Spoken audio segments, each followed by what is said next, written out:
सुग्रीव की सपोर्ट से जाएगा, बाली के पास कौन जाए? भेदी कोई नहीं मिलेगा जब तक, कैसे जाएगा? वो मिला तो वो मारना था बाली, और बाली और सुग्रीव की दोनों की एक सी शिकन, एक सा पूछड़। अब मारे किसको? उसको तो सारे बाली दिख रहे, सारे सुग्रीव दिख रहे। अब बाली ने मारे गद्दे जचा जचा के, वो नाटक में कहा जाता है मेरे मारे मुक्के 10-10, मेरे हड करते चस चस, ऐसे बोलते हैं ना, वो चुटकुले बोलते हैं स्टेज के ऊपर। तो मारा मारी बहुत करी, फिर आके बोला हे मेरे प्रभु राम, अब मुझसे नहीं जाएगा, मेरे तो हाड़ टूट गए। राम ने भी सोचा कलाकारी तो तकड़ी थी, अच्छी मार तो मारी है। अब बोला अपने गले की माला निकाल के देता है, जो ये पहन लो, आज मुझे पता चलेगा माला किधर है। तब माला के हिसाब का पता लगा करके तब उसने तिरक बाण मारा। बाली जब वो मरा, छलिया से छल करके राम ने बाली को मारा, और जब वो ताज को लाया, अयोध्या में वापिस आया, तो उसको वो ताज हुआ, राज तिलक बना। रामायण तो बाली भी अधर्मी था ना? है? बाली भी अधर्मी था ना? समझा नहीं बच्चे। ये बोल रहा है बाली भी विधर्मी था ना, क्योंकि सुग्रीव की पत्नी को जबरदस्ती उसने अपने पास रख लिया था। हाँ। तो वो अधर्मी हुआ ना, कि धर्म के खिलाफ किया काम इसको है, इसलिए राम को ऐसा करना पड़ा ना। राम को ऐसा माला पहना के उसको बाली को मारने का सोचना इसलिए पड़ा ना कि वो अधर्मी था, क्योंकि उसकी छोटे भैया की बीवी को उसने रख लिया, वो भी पाप हुआ ना, खाली धर्म के खिलाफ ही हुआ। खाली उसकी पत्नी को उसने रख लिया, उसके लिए मारना नहीं था। खाली उसने उसकी पत्नी को उसको रख लिया, उसको मारना नहीं था। मां ने भी वचन दिया था कि तेरा असली राज तिलक, असली सिस्टम जो तेरे बाप का था, वो इसके गिरवे ऐसे ऐसे रखा था, वो भी तो लेना था। वो मरे बगैर बाली कब देने वाला था? अगर बाली जिंदा रहता तो राम को कब देता? राम को भी उगल देता। उसके अंदर शक्ति थी, बकवासी कही जा रही है कि बाली में वो शक्ति थी। आप में भी जो शक्ति है और उसमें भी वो शक्ति है। जब आप उसके सामने जाते तो आधी शक्ति आपकी इसमें आ जाती, बाली में। तो आप में आधी बचती, इसमें बचती 1.5। तो आप कब जीतते इससे? तो राम भी सामने जाता तो राम की भी आधी बाली में आ जाती, तो राम कब जीतता? मारा जाता। इसलिए उसने वो उगला षड्यंत्र जहर का सहारा लेकर के बाली को मारना पड़ा। मिलना नहीं चाहिए ना। और फिर कौन सा अच्छा कर्म किया?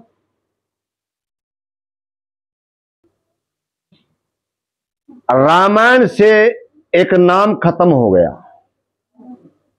रामायण से एक नाम खत्म हो गया पूरी दुनिया जहान से। इधर माताएं बैठी हैं, उधर आप लोग बैठे हैं, जरा बताइए क्या कोई कैकेयी नाम की आपने कोई औरत मिली है? कैकेयी नाम की कोई औरत मिली है क्या? नहीं है, कोई नाम की औरत, कैकेयी नाम की कोई औरत मिली आपने? ये दशरथ की दूसरी बीवी थी, इतना पता है। रामायण के अंदर दशरथ की पत्नी थी। किस लिए नहीं रखते? कि राजा रामचंद्र का वनवास करवाने वाली कैकेयी नारी, इसीलिए नहीं मानते ना। इस दुनिया की अंधी भेड़ी, अंधी रही चाल, कैकेयी जैसी नारी नहीं शुद्ध पवित्र दुनिया जहान में, और उसको भी ये छल दुनिया ने दिया है बेकार। किन इन पंडित लोगों ने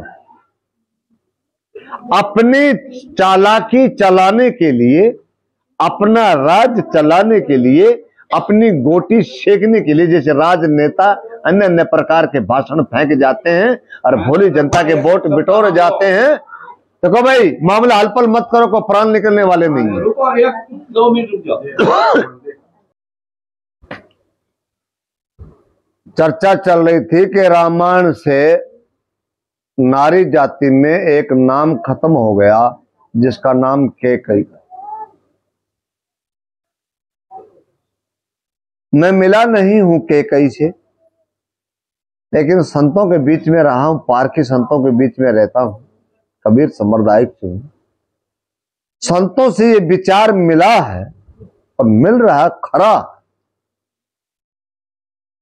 कि कैकई ने ऐसा कुछ नहीं किया कि जो राम को दिक्कत हुआ हो। आप लोगों का सबका यही मानना है कि कैकई अपने बेटे भरत को राज दिलाना चाहती थी। ऐसा सुना है ना, जो कि राम से छोटा था। कैकई का ऐसा विचार नहीं था। आपने रामायण देखी किसी ने? रामायण में दशरथ कोई युद्ध लड़ रहे हैं और उसके रथ का एक किला टूट जाता है। उसमें कैकई ने उंगली लगाई थी। आपका दिमाग क्या कहता है कि उंगली लगी थी या नहीं लगी थी? आपकी साइकिल है, आपकी साइकिल है, साइकिल का जरा हाथ नट टाइट नहीं कर सकते आप अपने हाथ से, और वो हो नहीं सकता। और वो इतना बड़ा 4 घोड़े उसमें लगे हैं, 4 घोड़े लगे हैं, रथ है, उसके अंदर उंगली लगाई थी या को फाली लगाई थी? उंगली थी या फाली थी? विचार करने की बात है मास्टर जी, साइंस पे जरा उतर जाओ। तो यह बात भी झूठी थी। रथ का किला नहीं टूटा, और टूटा तो कोई लक्कड़ किला गाड़ा होगा, उंगली नहीं गया, उंगली नहीं जाता, ये भी झूठा है। चलो मान लिया उंगली लगा दी, वहां से निकल के आया है, रास्ते में बाली का पड़ाव पड़ा है। बाली ने युद्ध करने की कहा है कि दशरथ की को पुरानी अनमनी थी बाली से। बाली ने सोचा कि आज मैदान है, आज युद्ध करेंगे, और नारी साथ में। बाली ने कहा दशरथ मेरे से युद्ध लड़ना होगा तब आपको नगरी अयोध्या जाना होगा, वरना जाने नहीं दूंगा। दशरथ ने कहा कि मैं युद्ध से लौट रहा हूं, अब मैं हारा हुआ, अब मैं युद्ध लड़ नहीं सकता। काफी जिद्दी करने से बाली ने कहा तो ठीक है, लड़ाई नहीं लड़ सकते तो आप चले जाइए। आपकी नारी जो है रानी कैकई को छोड़ जाइए। गरीब से गरीब आदमी अपनी नारी को नहीं छोड़ सकता, तो राजा था कैसे छोड़ देगा? और फिर दुश्मन नहीं, ये नहीं कदापि होगा। कैकई ने कहा है कि स्वामी मेरे बगैर तो तेरा काम चल जाएगा, तेरे बगैर तेरा काम नहीं चलेगा। तेरे अभी संतान नहीं है और तेरे को नारी 3 है, 2 नारी और है, उनसे बच्चा पैदा हो जाएगा, तेरा राज का मालिक बन जाएगा। अब चले जाओ, मुझे छोड़ जाओ। बोले ऐसे कैसे हो जाएगा? तो करते करते ना नौकर होते होते बाली ने कहा चलो नारी भी ले जाओ। आपके सिर पे जो मुकुट सोने का ताज रखा बादशाही, इसको गिरवे रख दो। जब तुम में दम हो लड़ाई लड़ना, युद्ध, और अपना रथ ये ले जाना। तो यहां तक बात जमी, कैकई ने सारा किया ठीक है। दशरथ ने अपना शीश तार के दे दिया सिंहासन का जो था। दशरथ अंदर से बीमार हो गया। तो मेन चीज तो वही थी ना, शाही चीज तो राजाओं पे वही चीज होती है। ताज, ताज छूटी गया, क्या रहा? अब नारी को पता है या उसको पता? नगरी में आ गया, संतों के पास चला गया, खीर खप्पा लाया गया, खिला गया, संतान हो गई, बच्चे बड़े हो गए। दशरथ बूढ़ा होता चला गया, युद्ध लड़ना ही लड़ने की हिम्मत नहीं बनी। डाउन पड़ता गया। अब उधर से राजकुमार खून था तैयार हो गए। जब सुबह राज तिलक का नंबर आता है, बहुत सारी शॉट में कह रहा हूं, के कई का अंदर भर गया। राम से इतना प्रेम करती थी वो, जिसका कोई ठीक नहीं।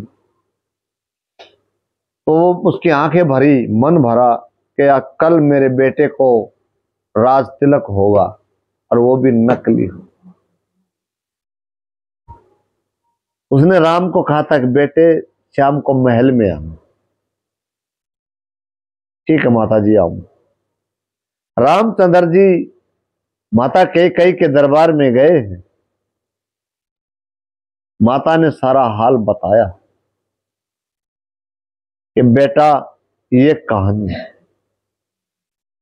मेरी और तेरे बाप की और तेरे राज की, ये कहानी। उसने ये नहीं कहा तुझे राज तिलक नहीं करवाना, उसने ये नहीं कहा तुझे जाके युद्ध लड़ना है, सिर्फ किस्सा बताया। कोई बात नहीं माता। राम जी इतनी बात बोल करके अपने आ जाते हैं। सुबह में वो जो अपना वेशभूषा बनाते हैं, वो एक सन्यासी का बना लेते हैं। सन्यास सुबह जब राज तिलक का नंबर आता है, जब पिता के सामने जाकर के खड़े होकर बोलते हैं पिताजी हमें राज नहीं चाहिए, हमें तो सन्यास, हम तो नगरी का भ्रमण करेंगे, जंगल का भ्रमण करेंगे, अपना तप करेंगे, तपस्वी, हम राज नहीं करेंगे। तो उस टाइम हमने भी 3-4 साल रामलीला खेले हैं। पूरी नगरी के लोग राजा रामचंद्र जी के पीछे चले जाते हैं, एक नगरी 2 नगरी, कि हम अपने राजा को नहीं छोड़ेंगे, हम साथ में रहेंगे। तो बताते हैं राजा रामचंद्र जी भी कहते हैं, अपना इशारा खेलते हैं कि भैया लक्ष्मण तुम उधर पहरा दोगे और हम इधर पहरा देंगे, और नगरी के लोग सोएंगे 12 बजे तक, और फिर ये लोग पहरा देंगे, फिर हम सोएंगे सुबह तक। ऐसा कुछ कहा, वो लोग सो गए। तो सोचा नगरी के किनारे पे हैं, सोए लोगों को छोड़ करके, सोए लोगों को छोड़ करके वो उनको जब जंगल बियाबान में गए, तब वहां कहा, ये पारखी संत की बातें हैं, पारखी संत के लिए कोई शर्म नहीं हुआ करता, क्लियर होता। तो जंगल में गए, वहां रामचंद्र ने कहा भैया इधर कोई मिले तो उसको पूछना, ये अपना इलाका नहीं है, अपना जंगल नहीं है, यहाँ रहेंगे रात भर या रहन सहन अपना गुजारा करेंगे, ऐसे भी तो किसी से पूछ लिया जाए भैया हम कहीं झूपड़ा बना ले तब रुकेगा, ऐसे नहीं बना। तो बंदर मिला कोई, इंसान तो जंगल में कहां मिलेगा। लक्ष्मण जी ने कहा बंदर से कि बंदर भैया हम परदेसी सन्यासी हैं, यहाँ जंगल में रहना चाहते हैं, भैया हमें कोई इशारा दे दे तो हम बना लें। तो समझदार को इशारा काफी है। बंदर ने इशारा किया, पहले तो अपने पूछड़ को खींचा, और यूं देखो बंदरी का जो खेल करते हैं, वो जब वो कहते हैं लंगोट कैसे बांधोगे, तो वो अपना पूछड़ यूं खींच करके आगे से यूं पकड़ लेता। उसने ऐसे करा, ऐसे करके यूं करके दिखाया, और फिर यूं हाथ किया, और फिर वो भाग लिया बंदर। तो राम लक्ष्मण के समझ में नहीं आया। लक्ष्मण वापसी आए, रामचंद्र जी बोले भैया कोई मिला? कोई नहीं मिला भैया, हमें तो एक बंदर मिला था, वो बंदर ऐसे ऐसे यूं करके और फिर मुंह पे हाथ रख के भाग गया। अब क्या बता, बोला मूर्ख बंदर मिला। रामचंद्र जी में इतनी कला थी तभी लोग उसके पीछे थे। रामचंद्र जी ने कहा मूर्ख नहीं था, बहुत विद्वान पंडित था, बहुत विद्वान पंडित था वो बंदरों का। कैसे? उसने कहा यूं पूछड़ खींचा, कि जिसका लंगोट सही है, जिसका लंगोट सही है उसको कोई रोक सकता नहीं, जिसकी जबान सही है उसको कोई हटा सकता नहीं है, वो कहीं भी रह सकता।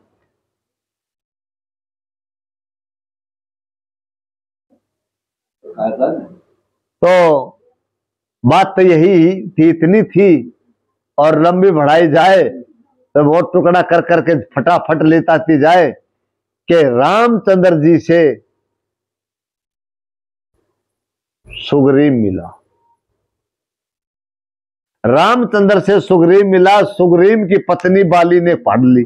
हाँ, रामचंद्र जी से सुग्रीव मिला, सुग्रीव ने बाली की सुग्रीव की पत्नी बाली ने हर ली। जा रहे हो?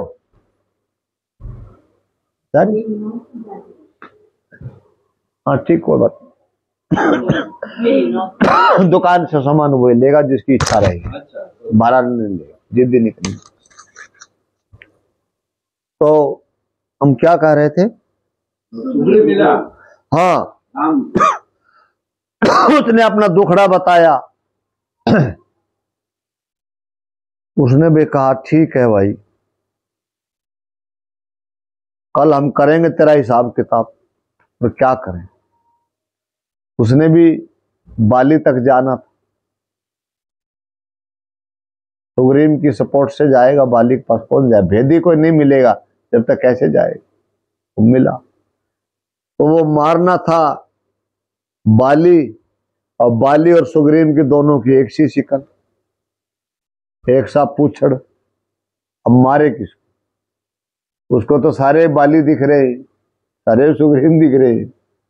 अब बाली ने मारे गद्दे जचा जचा के, वो नाटक में कहा जाता है मेरे मारे मुक्के 10-10, मेरे हड करते चस चस, ऐसे बोलते हैं ना, वो चुटकुले बोलते हैं स्टेज के ऊपर। तो मारा मारी बहुत करी, फिर आके बोला हे मेरे प्रभु राम, अब मुझसे नहीं जाएगा, मेरे तो हाड़ टूट गए।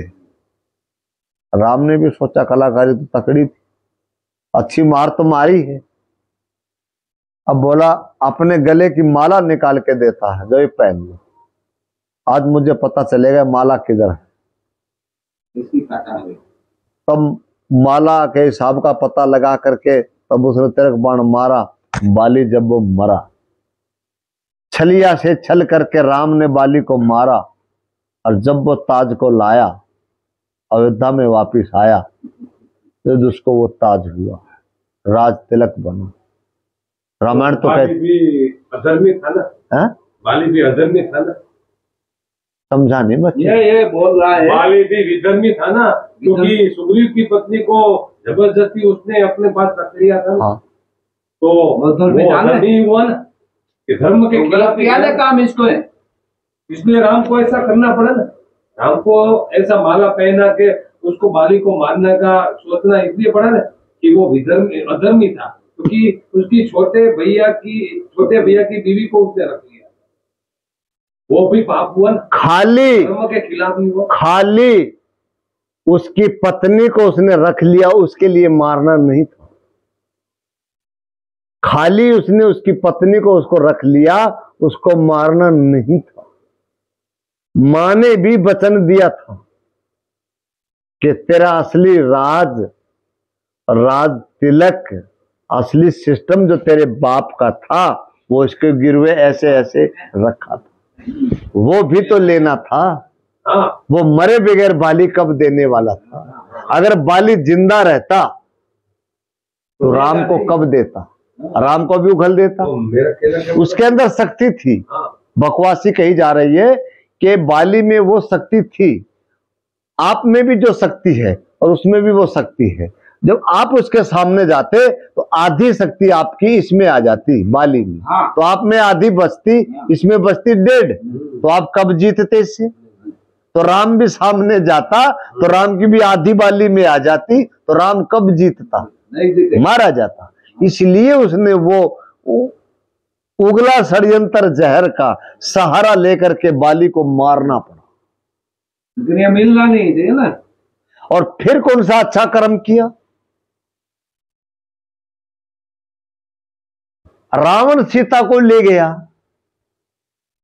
रावण एक वो विद्वान आदमी, बहुत बहुत रावण वो एक सज्जन आदमी, ऐसा दुनिया में कोई हुआ ही नहीं।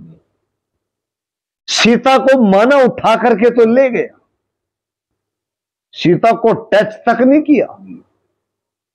रावण ने सीता को टच तक नहीं किया, पचकुटी में रखा, रानी दासियों को उसके लंगर में रखा, उसकी सेवा के लिए रखा, खुश करो, मनमानी नहीं करा।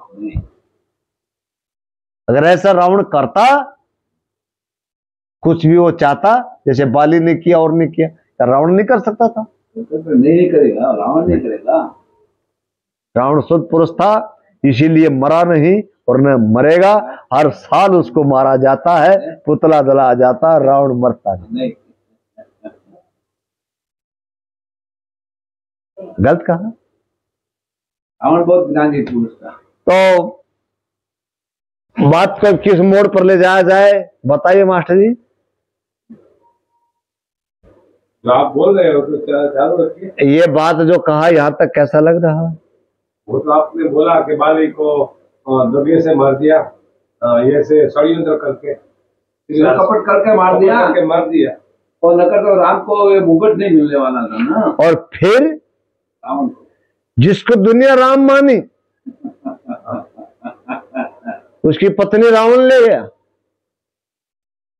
राम की पत्नी रावण ले गया, रावण से पत्नी नहीं ला सका, रावण को भी मारने के लिए षड्यंत्र रचा, भविष्य से मिलना पड़ा। शास्त्र में गुरु जी उल्लेख है कि ये सब रची राम की माया थी, राम की माया थी। और रावण ये इतना राम की क्या माया थी? राम के हाथ से ही रावण मरना चाहता था। ये सुनो साहब मास्टर जी, ये हम पंडित जो लोग हैं ना, उनका कथन है। नहीं, मेरी बात आप, वेद कितने हैं?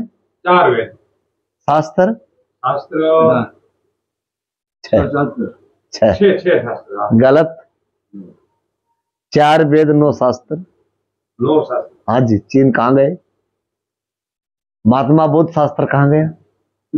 महात्मा बुद्ध। हाँ जी। महावीर जैन शास्त्र कहाँ गया? महावीर जैन सबसे पुरानी मूर्ति, 3000 वर्ष कम से कम हो गए महावीर जैन को। कहाँ गया उसका शास्त्र? और कबीर साहब का शास्त्र कहाँ गया? जो उखाड़ते हैं, इतने बड़े बड़े अंगारे जो होते हैं उनको यूं उखाड़ते हैं, वो शास्त्र कहाँ गए? वही शास्त्र तो रखे हैं लेपा पोती करने वाले, सरकार चलाने वाले। गरीब का शोषण पहले भी था, आज भी है। इन लोगों को लूटने वाले शास्त्र पढ़ा है वो सब 6 शास्त्र पढ़ाए जा रहे हैं, 9 शास्त्र। बुद्धिजीव की चर्चा बैठे जब बोलना महावीर जैन का, महावीर जैन तो बहुत पुराना है, महावीर जैन का कोई शास्त्र नहीं था। इतना बड़ा सिद्धांत कैसे चलाया? महात्मा बुद्ध का सिद्धांत नहीं था, शास्त्र नहीं था, वो कैसे चल गया अब तक, जो इंग्लैंड विदेश तक पहुंच रहा है? कबीर का कोई शास्त्र नहीं था, जो पूरा विश्व आज तक भी सर्च कर रहा है। इतने बड़े बड़े पोथे लिखे हैं, पोथे हैं, बीज इतना समुद्र का समंदर समा जाता है एक ही पन्ने में, बाकी सारे पन्ने बच जाते। तो सच्चाई इसमें झूठी आग को जला देती है, बचाती नहीं। सदगुरु कबीर साहब का हम जो जितना बोल रहे हैं ना, मेरे पिता की पपोती नहीं है, पोता पोती का अधिकार नहीं है। एक कबीर साहब का तनी मनी मिला जुला झूठा फूटा कैसा भी कुछ मिला है, उससे ये सब चल रहा है अपने विवेक से। हाँ, कहीं मैं रुक जाऊंगा, अटक जाऊंगा, मैं पढ़ा लिखा नहीं हूं, निकला इतना नहीं हूं, वो मेरी भूल है, न किसी सिद्धांत की भूल है और न किसी ग्रंथ की भूल है। हाँ, अगला सही विवेकवान है, मैं अनपढ़ हूं, पढ़ा लिखा है, तो मुझे रुकने नहीं देगा।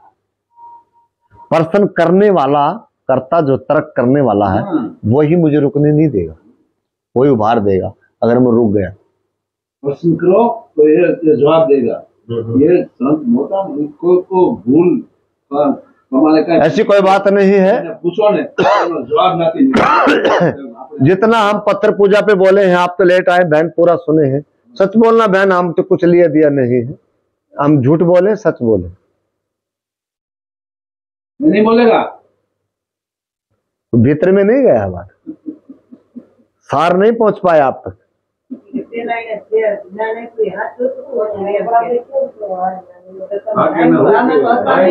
तो नींद भी खराब क्यों करो?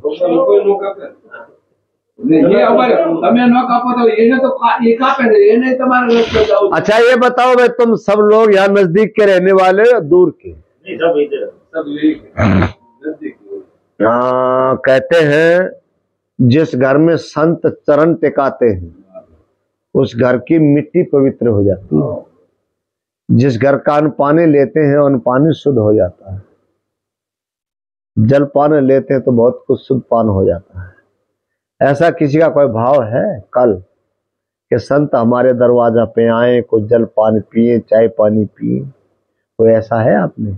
नहीं है कोई? नहीं, डरते हैं? डरते नहीं है, डरते नहीं है। कभी भगवान आप इसके पास नहीं है, और भगवान खड़े हो जाए? टाइम नहीं है, समय इसके पास नहीं है आपके पास बैठने का। यही चीज हमारे पास बड़ी भूल है। टाइम निकालना चाहिए, बनाना चाहिए, कुछ न कुछ करना चाहिए। कीमत नहीं लेते हम कोई चीज में। वो तो धनी कुछ दे देगा ठीक है, वरना मत दे उसे। कीमत नहीं है। एक जगाने का सीढ़ी है, जगाने का सीढ़ी है, कोई जाग जाए। जगाने का कोई तरीका है, वो जाग जाओ, जागने का समय आता है तो जगाने का कोई आ जाता है।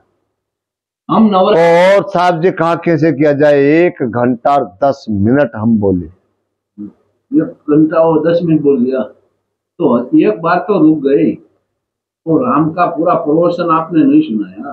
कहाँ से रुक गया बताओ? वो बाली को मारने की बात पे। ये तो बाली की बात पर तो राम बाली को मार गया, खत्म हो गई कहानी। तो ताज मिल गया, आ गया, राज तिलक हो गया। खत्म नहीं हुई, रावण हाँ हाँ है, ये ले जाएगी। रावण तक पहुंचा, सुग्रीव का सहारा लेकर के रावण मारा। क्यों मारा? उसकी पत्नी ले गया। और रावण को पत्नी लेने के लिए वो विद्वान मारना पड़ा। विद्वान राम, वो विशेष ब्राह्मण था, हर चीज थी, धनी था। वो अपनी पत्नी के लिए अपने नाक को मारना पड़ा। और जब वापसी उसको लेकर के अयोध्या में आया और साथ में मुकुट पिता का लाया और राज तिलक हुआ। और जब सीता की अग्नि परीक्षा ली पवित्र मानने के लिए कि ये पवित्र है या नहीं, अग्नि परीक्षा ली, अग्नि से उसको निकाला तो ये पवित्र है, उसको साथ में जोड़ा।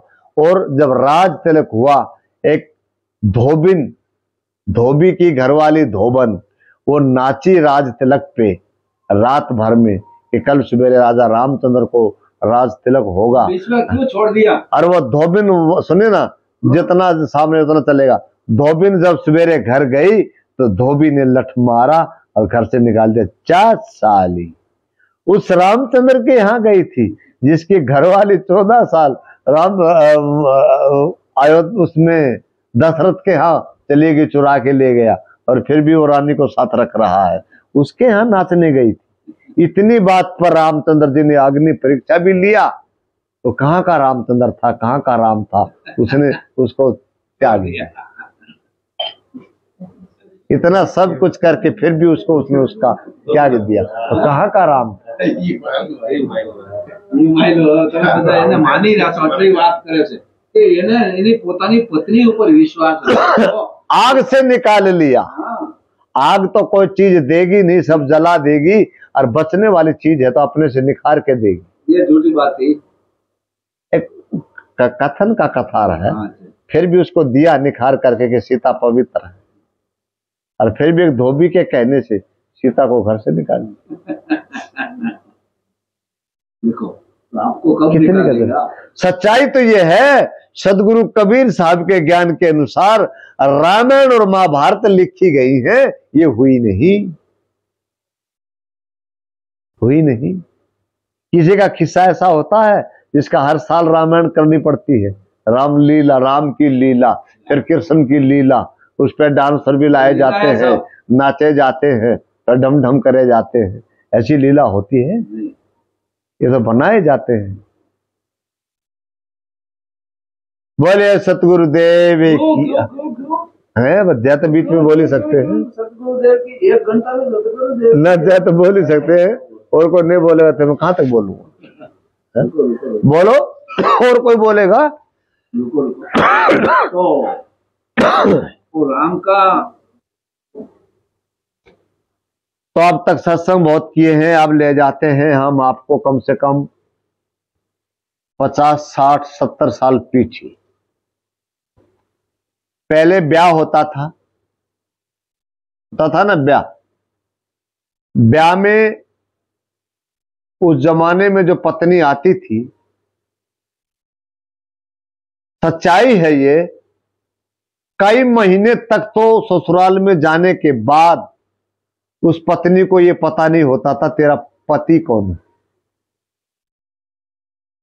सच्चाई है मास्टर जी, उस जमाने में पता नहीं चलता था। क्यों? 8-8, 10-10, 15-15, कई घरों में तो 20-20 बच्चे हुआ कर, पता ही नहीं होता था तेरा है कौन। काफी मामला बिगड़ जाता था, आगे निकल जाता था, तब पता चलता था ये है तेरा, वो भी प्रेम था। तो तब ब्याह, उसके बाद हुआ शादी, थोड़े थोड़े पढ़ने लग गए, कई जगह पढ़ाई पहुंच गई थी, बुद्धि से काम लिया, शादी होने लगी। शादी में भी थोड़ा ठीक ही ठाक रहा, ज्यादा बदलाव नहीं हुआ, थोड़ा ठीक ठाक हुआ। ब्याह में ऐसा होता था कि आज ब्याह हो गया, एक की शादी करने गए, 4-6 की ऐसे लपेट लेते थे, शौक होता था छोटे छोटे बच्चों का। जो बच्चे शाने होते थे, बच्चे तो सोचते थे हमारी सगाई आएगी, उधर से ऑर्डर हो जाते थे जाओ बहू ले आओ, किसकी बहू ले आए, उनको पता ही नहीं होता था शादी कब हो गया, ब्याह कब हो गया। शादी में इतना पड़े पड़े हो गए, उसमें क्या है कि जल्दी जल्दी पति पत्नी मिलने लगे, जल्दी जल्दी शादी में नहीं मिलते थे, काफी टाइम निकलता था हमारे क्षेत्र में तो, और आपके क्षेत्र का मुझे मालूम नहीं। फिर उसके बाद आया लव मैरिज। लव मैरिज में भी खास इंटरेस्ट नहीं चला, अच्छे से कामयाब नहीं रही थी। उसके साथ साथ में अभी ताजा आया है अरेंज मैरिज, है ना, अरेंज मैरिज। इसका ठीक से लड़की वालों का भी नहीं पता लड़की वाले हैं कैसे, और न ठीक से लड़के वाले का पता ये है कैसे। बस कहीं से बात बन जाती है, बिगड़ जाती है, तारीख टाइम मंडल तय किए जाते हैं, तब उसके झटपट में 2-5 रोज में अरेंज मैरिज की जाती है। तो वो दोनों साइड के चातुर होते हैं, अपने गांव में घर में बारात नहीं बुलाते हैं, वो कहीं रास्ते में होटल, कोई धर्मशाला, कोई जगह तय करते हैं, वहां जाकर के कहते हैं कुछ गपशप करेंगे, कुछ खाए पिएंगे, और लड़का लड़की को पकड़ाएंगे और भाग लेंगे। ऐसे होता है ना। तो ऐसे हुआ। अब शादी कहो, लव मैरिज कहो, अरेंज मैरिज कहो, हो ही गया लड़का लड़की का, तो लगन मंडप तो हो ही गया, लड़की दुल्हन बन के आ जाती है। सभी का होता है, आप लोगों का भी हुआ है। आजकल तो फैन हो गए हैं, सेल्फी जब चाहे ले लो, फेरा लेते हैं तभी ले लो, उठते बैठते तभी ले लो, खाते पीते तभी ले लो। पहले आपके जमाने में तो शायद बहुत कम था कहीं तो कैमरा आता था, कैमरे से बनाते थे। तो लड़के ने चाहा ये दुल्हन का लिबास है, कल तो होगा नहीं, आज ही है, क्यों ना अपनी दुल्हन का सेल्फी ले लिया जाए। लड़के ने दुल्हन के घूंघट की तरफ हाथ बढ़ाया। खासकर सुनना बेटी आपकी बातें, मजाक की मजाक। लड़के ने घूंघट की तरफ हाथ बढ़ाया, लड़की ने झप से हाथ को पकड़ा कि कृपया माफ कीजिए, हमारा घूंघट उठाना है तो एक दबा दीजिए। लड़के ने सोचा ये क्या हो, शादी किया था, पत्नी लाया हूं, पत्नी क्या कह रही है, एक दबा दीजिए। वो लड़की किसी केयर में काम करने वाली थी, वहां एक दो का काम रहता। तो लड़की ने फिर कहा हमसे बात करनी है तो एक दबा दीजिए, हमारा हाथ पकड़ना है तो दो दबा दीजिए, ये करना है तो तीन दबा दीजिए। लड़के ने हिम्मत किया, पसीना आ गया पूछ पाछ की, हिम्मत किया कि बोले श्रीमती जी आपसे पिंड छुड़ाने के लिए क्या दबाना, कि श्रीमती जी आपसे पिंड छुड़ाने के लिए क्या दबाना होगा। लड़की जवाब देती है कृपया माफ कीजिए, ये सेवा एक्टिवेट नहीं की। क्यों बेटे, ये सेवा एक्टिवेट नहीं की, ये शादी हो गया, अब इतना जल्दी कैसे छूटेगा, तो सेवा एक्टिवेट नहीं है। अब फिर लड़की की तरफ से जवाब आता है कृपया इस सेवा का लाभ लेना है, कृपया इस सेवा का लाभ लेना है तो 10 लाख का अपने मोबाइल में रिचार्ज करा लीजिए। मैं कहता हूं ऐसे बंधन में को बंधने वाली मेरी बेटी मेरी बहन है, ऐसा बटन मत दबवाना, ससुराल जाकर के ऐसा बटन मत दबवाना जिसमें 10 लाख का रिचार्ज करवाना पड़े। दूसरे को दबाना मत, आपकी बर्बादी हो जाएगी, उनकी तो है ही है पर आपकी भी हो जाएगी, कोई चाहने वाला नहीं। आज ऐसा जमाना आ चुका है, पहले थोड़े से टाइम पहले लड़कियां डरती थी, लड़कों से लड़कियां डरती थी। आज ऐसा जमाना आ गया है लड़के डरते हैं, लड़की डरती नहीं। सच्चाई है, पैसा इधर से भरवाया जाता है, बात इधर होती है। मैं 2 बेटी बेटी इनको देख कर नहीं कह रहा हूं, मैं पूरी दुनिया में घूमता हूं, पूरी दुनिया के बेटे बेटी देखता हूं, सच्चाई है, झूठ नहीं है। और आज किसी ने बेटा बेटी की शादी करना है, ठीक से एक बात का और ध्यान कर लेना, ठीक से बेटा बेटी को बैठा करके डिस्कस कर लेना, हम ये मामला करना चाहते हैं, आपका इरादा क्या है। बेटा बेटी कहे तभी करना, अपनी सोच से, अपने घमंड से, पैसे से, माया से, धन से मत करना। बेटी नीचा दिखा देगी, चाहे वो मेरी है चाहे वो आपकी, नीचा दिखा देगी बेटी को, आपकी बारात आते आते रह जाएगी और बेटी पता नहीं कोतनी पतली गली से निकल जाएगी, कोर्ट से प्रणाम मिलेगा, लव मैरिज हुई है बकवास की तो अंदर कर देंगे। इस बात पे विचार कर लेना अच्छे से, बेटा बेटी से ठीक से पूछ करके सितर करके ये कदम उठाना, नहीं तो अपनी बंदी बना लेना, 2-5 को बुला करके अपना सुलझेड़ा करके हटा देना, मन कहे तो बुलाना वरना मत बुलाना, साफ करो, झंझट तो हटाओ, साफ करो, ऐसा करते रहना। मेरे ख्याल में बहुत कुछ कह दिया हूं मास्टर जी, आज का भाव यहीं रख लो, सेवा भाव का कुछ है तो कर लो, और क्या करा जाए। कल हम रुकेंगे, जाएंगे नहीं कल, कल जाएंगे नहीं जाएंगे हम कल रुकेंगे हम, परसों जाएंगे। हाँ, क्योंकि हमारा स्वास्थ्य थोड़ा ठीक से खुला नहीं है, अब सफर में जाएंगे तो हम परेशान ज्यादा हो जाएंगे, कल फिर रुकेंगे। तो देखना किसी का मन भाव करे तो आ जाना 10-5 मिनट बैठने के लिए, जरूरी हम नहीं कहेंगे, जिज्ञासु होके भाई आओ, मानो तो अब बात बनेगी, लेकिन जितना हम बोले हैं इस बात पे अमल करना जीवन में काम आएगी, यही चीज है, बाकी और कोई चीज नहीं। घटाबदी करने के लिए कोई चीज नहीं। सार सार हम थोते थोते उड़ा दिए हैं, सार सार को लिए रहे, वो हम आपको दिए दिए बता। अब समझ तुम्हारी है, कौन क्या करेगा। बोलिए सतगुरुदेव की। आज के आनंद की, सत्संग कराने वालों, सत्संग में आने वालों जय हो। साहेब बंदगी एक काम जरूर करना, हमारा इस चैनल सब्सक्राइब कर लेना, कल किसी ने नहीं किया तो और कर लेना। गुलशन संत कबीर और गुलशन कबीर के नाम से 2 चैनल है, दोनों पे वीडियो हर रोज सुबह 6 बजे आ जाती है, अलग अलग वीडियो आती है। पूरी वीडियो सुने और 5 आदमी के पास शेयर करें, उनसे पूछें यार आखिर मसाला क्या है, कुछ तो वो बताएगा, कुछ आप सुनेंगे तब आपके समझ में आएगी। प्रत्येक वीडियो पूरी सुने और 2 बारी सुने, कम से कम 2 बारी सुने, तब दिमाग में आएगी।